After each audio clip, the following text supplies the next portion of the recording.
তামিম নিজের পাঞ্জাবির হাতা উপরে উঠাতে থাকে আর শুভা ভয়ে আরো বাড়তে থাকে। তামিম শুভার মুখের কাছে নিজের মুখ আনতেই শুভা চোখ বন্ধ করে নেয়। চোখ বন্ধ করতেই শুভার দু চোখ দিয়ে পানি গড়িয়ে পড়ে। তামিমের সেদিকে কোনো ধ্যান নেই। তার রাগের কাছে কোনো কিছু ম্যাটার করে না। তামিম শুভার ঠোঁট ছুঁই ছুঁই, সামান্য একটু গ্যাপ। আস্তাগফিরুল্লাহ। তামিম হুট করেই উঠে দাঁড়ায় এবং শুভার পাশে হেলান দিয়ে বসে। তামিম উঠে দাঁড়াতেই শুভা একটু একটু করে চোখ খুলে। বিয়ের আগে এত কাছে আসলে গুনাহ হয় শুভা? শুভা চোখ বাঁকিয়ে তামিমের দিকে তাকায়। একটু আগেই তো তামিম নিজেই শুভাকে জোর করতে যাচ্ছিল, আর এখন এমন ভাবে বলছে যেন শুভা নিজেই তামিমের কাছে এসেছে। যাতে মাতাল তালে ঠিক, লোকদের মতো ভয়ঙ্কর লোক মনে হয় দুনিয়াতে আর কেউ নেই। এরা নিজের জাতও ঠিক রাখে, আবার বর সন্ধ্যায় মাতালও হয়। তামিম উঠে শুভাকে দাঁড় করায় এবং তাকে নিজের সোফাতে বসায়। শুভা মুখ গোমড়া করে বসে থাকে। তামিম কিছু বলার আগেই শুভা খুব শক্তভাবে তামিমকে বলে, আপনি খুব ভয়ঙ্কর তামিম। শুভার কথা শুনে তামিম হেসে ওঠে আর শুভার বাহু ধরে তাকে নিজের দিকে ঘুরিয়ে নেয়। তামিম নিজের হাতে শুভার চোখের পানি মুছে দেয়। আমার ভালোবাসা এর থেকেও ভয়ঙ্কর শুভা। তামিম শুভার চুল ঠিক করতে করতে বলে, তোমার উচিত হয়নি আমার চোখে পড়া। প্রেমিকা হয়েছ, তাতেই এই অবস্থা। বউ হলে কেমনে সামলাবা আমাকে? আমার ইচ্ছের বিরুদ্ধে বিয়ে করবেন তামিম? শুভার কথা তামিমের কান অবধি যেতেই তার মস্তিষ্কের রগগুলো আবার জেগে ওঠে। কিছুক্ষণের জন্য চুপচাপ হয়ে যায় তামিম। তার চোয়াল এতটাই শক্ত যে যে কোনো সময় শুভাকে গিলে খেতে প্রস্তুত। তামিম উঠে চোখ বন্ধ করে উল্টো দিক ফিরে। বাড়ি যাও শুভা। তামিম তার লোকদের দ্বারা শুভাকে বাড়ি পাঠিয়ে দেয় আর নিজে চেয়ারে গা এলিয়ে বসে। বেশ অনেকক্ষণ তামিম চুপচাপ বসে থাকে, যতক্ষণ না শুভাকে বাড়ি পৌঁছে দিয়ে তার লোকেরা তাকে ইনফর্ম করছে। শুভা বাড়ি যাওয়ার সাথে সাথে তার লোকেরা তাকে জানিয়ে দেয় যে শুভা সাবধানে বাড়ি পৌঁছে গেছে। তামিম তার চেয়ারে খুব আরাম করে বসে সিগারেট ধরিয়ে ধোঁয়া উড়াতে থাকে। মাহির, জি ভাই, ব্যবস্থা কর। ওকে ভাই। শুভা বাড়িতে আসতেই তার বাবা মা হাজারটি প্রশ্নের তীর ছুড়ে দেয় তার দিকে। শুভা এসবে এখন অভ্যস্ত, কিন্তু মাঝে মাঝে নিজেকে নর্দমার নোংরা কীটের মতো মনে হয় শুভার। বাবা মা যখন একজন সন্তানকে অন্য চোখে দেখা শুরু করে, তখন তার জন্য পুরো পৃথিবীটা কালো অন্ধকারে ভেসে যায়। শুভা নিজের রুমে এসে দরজা বন্ধ করে কান্নায় ভেঙে পড়ে। এভাবে কি একজন মানুষের জীবন চলে? এমন কি কেউ নেই যে তাকে এমপি তামিম সরকারের হাত থেকে রক্ষা করবে? শুভার পক্ষে লড়াই করা সহজ নয়। একজন এমপির বিরুদ্ধে লড়াই করলেও প্রধানমন্ত্রীর ছেলের বিরুদ্ধে কিভাবে লড়াই করা যায়? তামিমের 2 সেকেন্ডও লাগবে না তাকে এবং তার পরিবারকে পৃথিবীর ম্যাপ থেকে গায়েব করতে। আজকাল সততা টাকার নোটের বাড়িতে চাপা পড়ে যায়। বলা সহজ, প্রতিবাদী হয়ে লড়াই করো, কিন্তু যে দেশের প্রধানমন্ত্রীর হাত রাঙ্গানো, যে দেশে আপনি প্রতিবাদী হয়ে ঠিক কতদিন বাঁচবেন এটা বলা বাহুল্য। শুভা তার পরিবারের কথা ভেবে মুখ বুজে সব সহ্য করলেও আজকে তার পরিবারের চোখে সব থেকে বেশি দোষী সে নিজেই। একেই বোধ হয় বলে নিজের হাতে বিষ পান করে মরা। কিন্তু তামিম তো অন্য কাউকে পছন্দ করে ঝর্ণা। কিন্তু বিয়ে তো আমাকেই করবে ফুপি। তামিম আমার অবাধ্য ছেলে, ওর যাকে পছন্দ ও বিয়ে করতে পারবে। মা হিসেবে আমি জোর করব না, আর আমার ছেলের খুশিতে কেউ আসলে সেটাও সহ্য করব না। কথাটি বলেই আয়েশা বেগম চলে যায় রান্নাঘরে, আর ঝর্ণা বসার ঘরেই বসে থাকে। একটা মেয়ে পারে না এমন কোনো কাজ নেই ফুপি, তাই তামিম ভাইকে বশ করা খুব বেশি কঠিন হবে না বলে মনে হয় আমার কাছে। ঝর্ণা তামিম সরকারের ফুফাতো বোন। ছোটবেলা থেকেই তামিমের এই বেপরোয়া চলাফেরা দাপটের সাথে উঠা বসা তার পছন্দ, তাই সে মনে প্রাণে ঠিক করে ফেলেছিল তামিমের বউ হবে। কিন্তু তামিম আশেপাশে আসাতে তার ভয় বেড়ে যায়, কারণ তামিম কথা কম আর খুন বেশি করে। তাও তামিম সরকারের বউ হওয়ার লোভ সে সামলাতে পারে না। তামিম একটি মেয়েকে পছন্দ করে জেনে তার রাগের সীমা বেড়ে যায়। যে করেই হোক তামিমকে তার চাই। রাত 11:30। শুভা যখন তার রুমেই ছিল, হঠাৎ খুব বিশ্রী একটা পোড়া গন্ধ নাকে ভেসে আসে। গন্ধের অস্বস্তি খুঁজতে যেতেই সুভা নিজের বাবা মায়ের চিৎকার শুনে নিচে দৌড়ে আসে। নিচে আসতেই আশেপাশের মানুষদের আর্তনাদ তার কানে ভেসে আসে। আগুন, সুভা জলদি বের হ। সুভা তার মা বাবা এবং ভাইয়ের সাথে হন্তদন্ত হয়ে বের হতেই চারপাশে দেখে আঁতকে ওঠে। তাদের বাড়ি ছাড়া আশেপাশে সকল বাড়িতে দাউ দাউ করে আগুন জ্বলছে। কিন্তু আশ্চর্যের বিষয় হচ্ছে মানুষগুলো হঠাৎ চুপ হয়ে উল্টো দিকে তাকিয়ে আছে। সুভা পিছনে তাকাতেই দেখে তামিম তার জিপের সামনে হাত বাজ করে চোখে কালো চশমা দিয়ে হেলান দিয়ে দাঁড়িয়ে আছে, আর আশেপাশে তার লোকেরা দাঁড়িয়ে আছে। সুভা বাইরে আসা মাত্র তামিম একটি মাইক হাতে নেয়। প্রিয় এলাকাবাসী, যদি প্রিয় থেকে পোড়া এলাকাবাসী না হতে চান তো সুন্দর মতো মাইনুদ্দিন শিকদারের বড় মেয়ে সুভা শিকদারকে বলুন নিজ ইচ্ছেতে আমাকে বিয়ে করতে রাজি হতে। তামিম মাইক নামিয়ে সুন্দর মতো আবার হেলান দিয়ে দাঁড়ায়, আর সকল বাড়ির লোকেরা সুভাকে ঘেরাও করে দাঁড়ায় আর কেঁদে কেঁদে তাকে আকুতি মিনতি করতে থাকে। তামিমের এই অমানুষের রূপটি দেখে আজকে ভয় না বরং ঘৃণা সৃষ্টি হয় সুভার মনে। সাকিব, বাই, উড়িয়ে দে। তামিমের নির্দেশ মতো সাকিব তার বানানো স্পেশাল বোমা নিয়ে সামনে এগুতে থাকে। সাকিবকে সামনে এগিয়ে আসতে দেখে সকলের কান্নার পরিমাণ বেড়ে যায়, আর সুভাকে অনুরোধ করে আরো গভীরভাবে। এতগুলো মানুষের বুক ফাটা আর্তনাদ দেখে সুভা তামিমের দিকে ছুটে যায়। সুভাকে কাছে আসতে দেখে তামিম দু কদম বাড়িয়ে সামনে দাঁড়ায়। আমি আপনাকে বিয়ে করতে চাই তামিম, নিজ ইচ্ছাতে। জি? আমি তোমাকে জোর করেছি? না। তামিম নিজের চশমা খুলে ফু দিয়ে আবার পরে ফেলে। মুসলমানের এক কথা, নিজ ইচ্ছেতে আমাকে বিয়ে করতে রাজি হইছ, পরে আবার বইল না আমি জোর করছি। তামিমের কথা শুনে সুভার চোখে পানি গড়িয়ে পড়ে। এতগুলো বাড়ি জ্বালিয়ে মানুষকে কষ্ট দিয়ে তাদের প্রাণে মারার ভয় দেখিয়ে নিজের ইচ্ছের বিরুদ্ধে বলানোকে কি নিজ ইচ্ছেতে রাজি হওয়া বলে? তামিম এসে সুভার চোখের পানি মুছে দেয় আর হাঁটু পেরে বসে, নিজ ইচ্ছে বিয়ে করবা আমাকে? সুভা মাথা নাড়িয়ে হ্যাঁ বলে। তামিম তার পকেট থেকে একটি ডায়মন্ড রিং বের করে সুভার হাতে পরিয়ে দেয়। চারপাশে আগুন জ্বলছে দাউ দাউ করে, আর মাঝখানে তামিম হাঁটু পেরে বসে সুভাকে প্রপোজ করছে। দৃশ্যটি কোনো সিনেমার শুটিং এর থেকেও কম নয়। তামিম রিং পরিয়ে দিয়ে সুভার সামনে দাঁড়ায়, তারপর একটু নিচু হয়ে সুভার কপাল বরাবর চুমু দেয়। সুভা ঘৃণায় চোখ বন্ধ করে ফেলে। তামিমের প্রতিটি ছোঁয়া তার কাছে বিষাদময় লাগে। তার চোখ দিয়ে পানি গড়িয়ে পড়ে। তামিম সুভার চোখের পানি মুছে দেয় এবং সুভার দু গাল আলতো করে ধরে।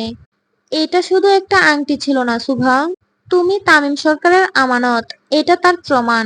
বাড়ি ঘরগুলো পুড়ছে তামিম, আমার মন আরো বেশি পুড়তেছে সুভা, সেদিকে দেন দাও। তামিমের এমন ভাবহীন কথায় সুভার মুখ আরো শক্ত হয়ে যায়। সে কি আশেপাশে মানুষের আর্তনাদ শুনতে পাচ্ছে না? তার কানে কি আশেপাশে মানুষগুলোর বুক ফাটা চিৎকার পৌঁছাচ্ছে না? হঠাৎ করে ঝুম বৃষ্টির মতো পানি পড়া শুরু করে। বৃষ্টির বর্ষণ খুবই ভারী, কিন্তু বৃষ্টি তো হওয়ার কথা ছিল না। আর না আকাশ বৃষ্টি হওয়ার কোনো পূর্বাভাস দিচ্ছিল। তাহলে সুভার তখনই মনে পড়ে তার বাবার বলা কৃত্রিম উপায়ে বৃষ্টি নামানোর কথা। যেভাবে বিমান দ্বারা সোডিয়াম, পটাশিয়াম এবং সালফিউরিক অ্যাসিড মেঘ ছড়িয়ে দেওয়ার মাধ্যমে বৃষ্টি করানো হতো, কিন্তু এটা তো আরব আমিরাতে করানো হয়। তাহলে কি বাংলাদেশেও করানো হলো? অবশ্য প্রধানমন্ত্রীর ছেলের কাছে কি এসব অসাধ্য কিছু? যার মাধ্যমে দেশ চলে, তার পাওয়ারে তার ছেলে যে যে কোনো কিছু ধ্বংস করতে পারবে না এটা বলা বাহুল্য। সেখানে বৃষ্টি করানো, ফাইটার জেট দিয়ে প্রপোজ করা, পুরো এলাকা জ্বালিয়ে দেওয়া বা একটি পুরো কলেজ উড়িয়ে দেওয়ার তো আহামরি কিছু নয়। টাকা কালোকে সাদা আর কালোকে সাদা বানাতে পারে। টাকা জিনিসই এমন, টাকার সামনে শুধু জিনিসপত্র বিক্রি হয় না, এখন মানুষ আরো বেশি বিক্রি হয়। সুভা হাঁ করে আকাশের পানে তাকিয়ে থাকে, আর তামিম সুভার ভিজে যাওয়া মুখের পানে এক দৃষ্টিতে তাকিয়ে থাকে। অত্যাধিক ফর্সা হওয়ায় কিছুক্ষণ পানিতে থাকায় গোলাপি আভায় পরিণত হয় সুভার মুখ। সৌন্দর্যের দিক দিয়ে সুভাকে এক নম্বরে রাখা যায়। তার মুখ দেখলেই যে কেউ ঘায়েল হতে পারে। তামিমও এক নজরেই ঘায়েল হয়ে যায়। তামিম একদিনের ব্যবধানে সুভার জন্ম থেকে শুরু করে এই অবধি সবকিছুর ইনফরমেশন নেয়। এবং মনে মনে প্রতিজ্ঞা করে রেখেছিল, যদি শুভার কোনো বয়ফ্রেন্ড থাকে তাহলে তাকে দুনিয়া ছাড়া করবে। কিন্তু আশ্চর্যের বিষয় হলো শুভা সিঙ্গেল ছিল।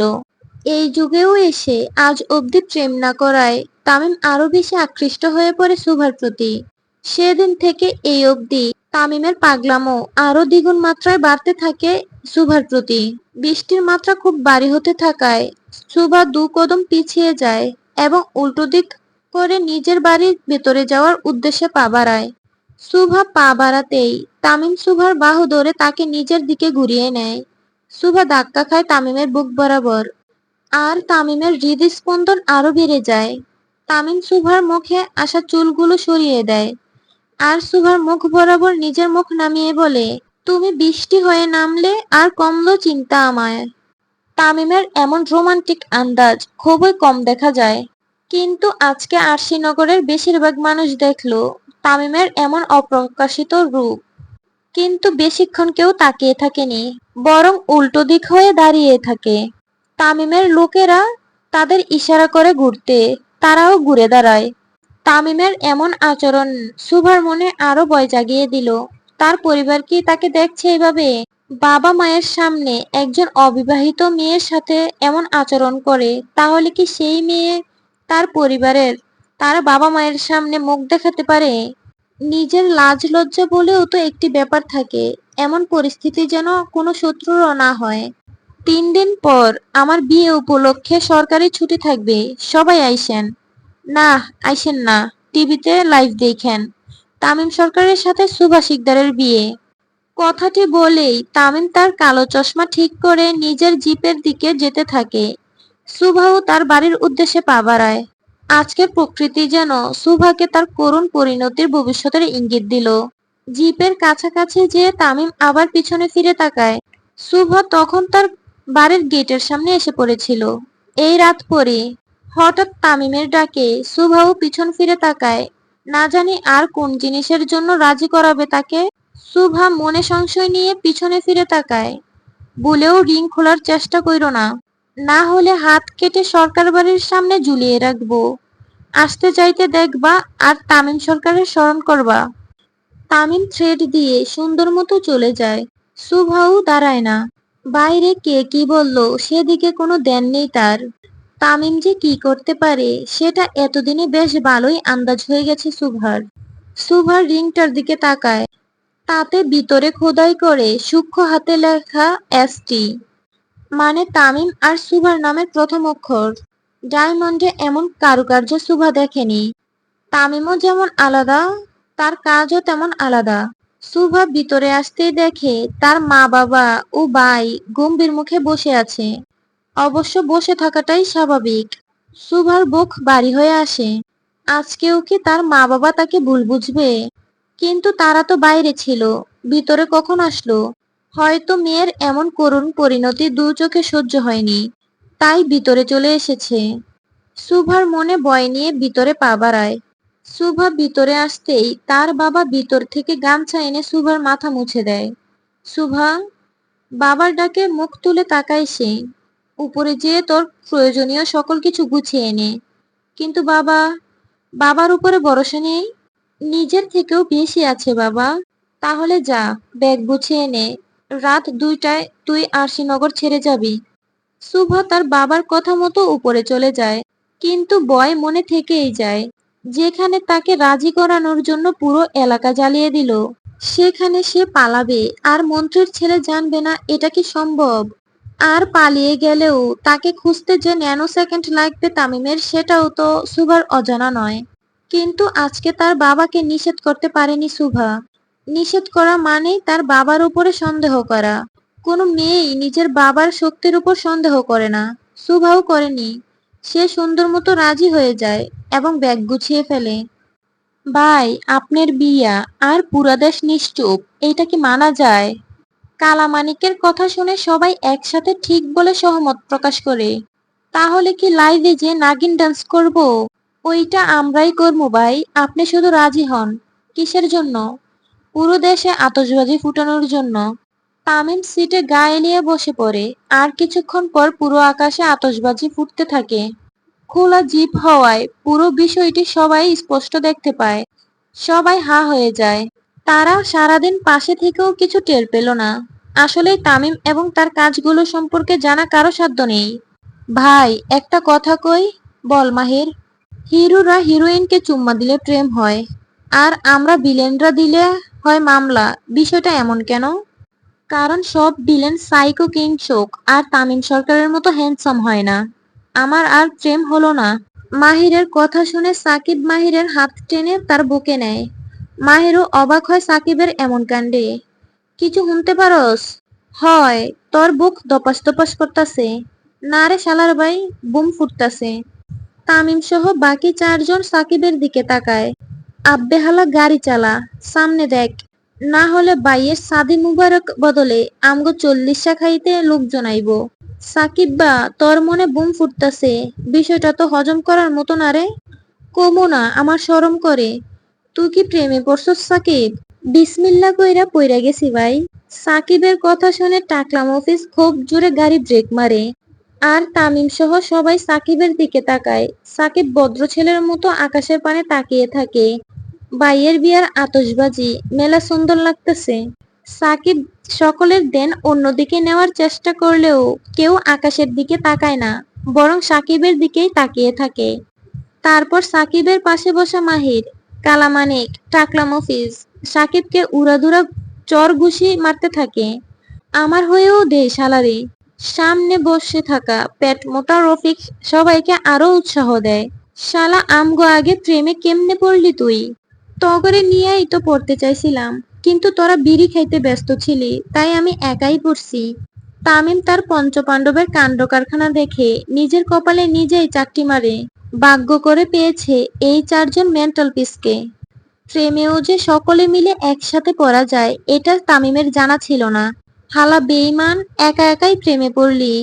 তামিমকে চুপচাপ বসে থাকতে দেখে সকলেই একসাথে তার দিকে তাকায় আর শুকনো ঢুক গিলে। তামিম ভিজা কাপড়ে যে বসেছিল এটা তারা ভুলেই গিয়েছিল। তামিম সুন্দর মতো নিজের চশমা খুলে পাঞ্জাবির হাতা গুটিয়ে উপরে উঠাতে থাকে। তামিমকে নিজের হাতা উপরে উঠাতে দেখে সকলেই বুঝে যায় আজকে কপালে শনি রবি সবই আছে। পালারে, শালার বাইরে খাড়া আজকে। সকলেই যে যার মতো দৌড় লাগায় আর তামিম লাঠি দিয়ে তাদের পিছনে তাড়া করে। প্রায় অনেক রাতেই তামিমের তাড়া খেয়েই চলে যায় তাদের। আজকে এই এর নতুন কিছু না। আতশবাজিগুলো সুভার চোখেও পড়ে। বারান্দায় থেকে সেও দেখে সব। কিন্তু এই আতশবাজি যেন কোনো কাল হয়ে দাঁড়ায়, এটাই সুভার চিন্তা। সুভা পালানোর বিষয়টি যদি তামিম জানতে পারে, তাহলে তাকে যে এই আতশবাজির সাথে বেঁধে তাকেও যে উড়িয়ে দেবে না তার কোনো গ্যারান্টি নেই। সুভা মন শক্ত করে ভিতরে চলে যায়। আজকের রাত দুটো হবে তার নতুন জীবনের সূচনা।